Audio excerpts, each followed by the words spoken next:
Drama serial راہ جنوں کی نیکسٹ ایپیسوڈ میں دکھایا جائے گا کہ مہر کو اب شبریز سے شدید نفرت ہو چکی ہے،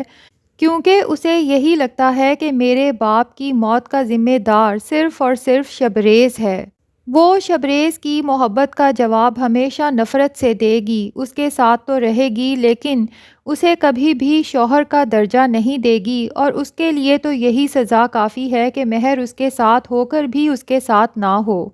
جبکہ شبریز کے ماں باپ بھی یہی چاہتے ہیں کہ ہم مہر کو شبریز کی زندگی سے اس طرح سے نکال دیں کہ شبریز دوبارہ کبھی مہر کے بارے میں سوچے بھی نہ۔ مہر شبریز سے کہے گی کہ کیا فائدہ ہوا تمہارا یہ سب کرنے کا، تم مجھے تو جیت گئے لیکن محبت ہار گئے۔ شبریز کہے گا کہ محبت ہار جیت نہیں ہوتی، محبت صرف محبت ہوتی ہے۔ لیکن مہر، جسے یہی لگتا ہے کہ پہلے فہد کو بھی شبریز نے ہی کڈنیپ کروایا تھا اور اب عثمان کو بھی شبریز نے کڈنیپ کروایا تھا اور میرا باپ اسی غم میں چل بسا، تو وہ شبریز سے کہے گی کہ سچی محبت کرنے والے لوگ ساری زندگی محبت کا روگ دل میں لگا کر اپنی زندگی بتا دیتے ہیں، تمہاری طرح زبردستی کڈنیپ کروا کے طلاقیں نہیں کرواتے۔ اب شبریز کو تو صحیح سے پتہ بھی نہیں کہ مہر یہ سب کس لیے کہہ رہی ہے، اور نہ ہی وہ اپنی صفائی میں کچھ کہہ سکتا ہے، کیونکہ فہد اور عثمان دونوں کا اغوا تو دراصل کاشان نے کیا تھا اور اس طرح سے کیا تھا کہ سارا شک شبریز پر ہی جائے۔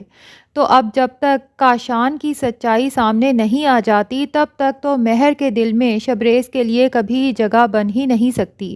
پہلے تو وہ اپنے باپ کی وجہ سے مجبور تھی، وہ زندہ تھا اور اس کی عزت کا سوال تھا، اب جب کہ اس کا باپ بھی چل بسا ہے تو اب مہر کو کسی بات کا ڈر نہیں، اس لیے وہ شبریز کا گھر چھوڑ کے گرلز ہاسٹل میں رہنے لگے گی، کیونکہ مہر کی ماں اور بہن نے بھی اسے گھر آنے سے سختی سے منع کر دیا ہے کہ تمہاری وجہ سے آج میرا شوہر اس دنیا میں نہیں ہے، اس لیے کبھی مجھے اپنی شکل مت دکھانا۔ مہر اپنی ماں کی بات سن کر حیران پریشان رہ جاتی ہے کہ میرا قصور کیا تھا، اگر فہد کو یا عثمان کو اغوا کیا گیا تو میرا تو اس میں 1% بھی قصور نہیں تھا، لیکن میں بے قصور ہوتے ہوئے بھی قصوروار ہوں، اور یہ سب کچھ شبریز کی وجہ سے ہے۔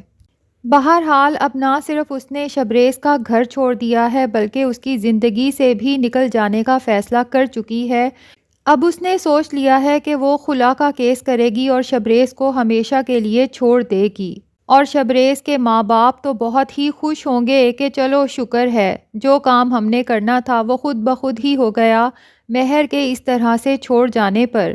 اور دوسری طرف کاشان کو جب شبریز اور مہر کی ان سب باتوں کا پتہ چلے گا تو وہ بھی بہت خوش ہوگا کہ سب گڑبڑ تو اسی نے کی لیکن اس پر الزام بھی نہیں آیا، اور وہ یہی سوچ رہا ہے کہ جیسے ہی مہر شبریز کو چھوڑے گی تو پھر میں اچھا بن کر مہر کے پاس جاؤں گا، اسے اپنی محبت کا یقین دلاؤں گا اور اس طرح سے مہر میری ہو جائے گی، اور شبریز کی زندگی میں بھی جب مہر نہیں ہوگی تو پھر وہ علینا سے شادی کر لے گا۔ لیکن یہ کاشان کی بھول ہے، کیونکہ شبریز اس سب کے بعد بھی اتنے آرام سے بیٹھنے والا تو ہے نہیں، وہ یہ پتہ چلانے کی کوشش ضرور کرے گا کہ فہد اور عثمان کا کڈنیپ کس نے کیا تھا، اور پھر وہ کاشان تک پہنچ ہی جائے گا، اور پھر وہ مہر کے سامنے سارے ثبوت رکھے گا اور یہ بھی بتائے گا کہ جب فہد کے ساتھ اس کا نکاح ہونے والا تھا اس وقت تو شبریز ہاسپٹل میں تھا اور بہت ہی کریٹیکل سچویشن میں تھا،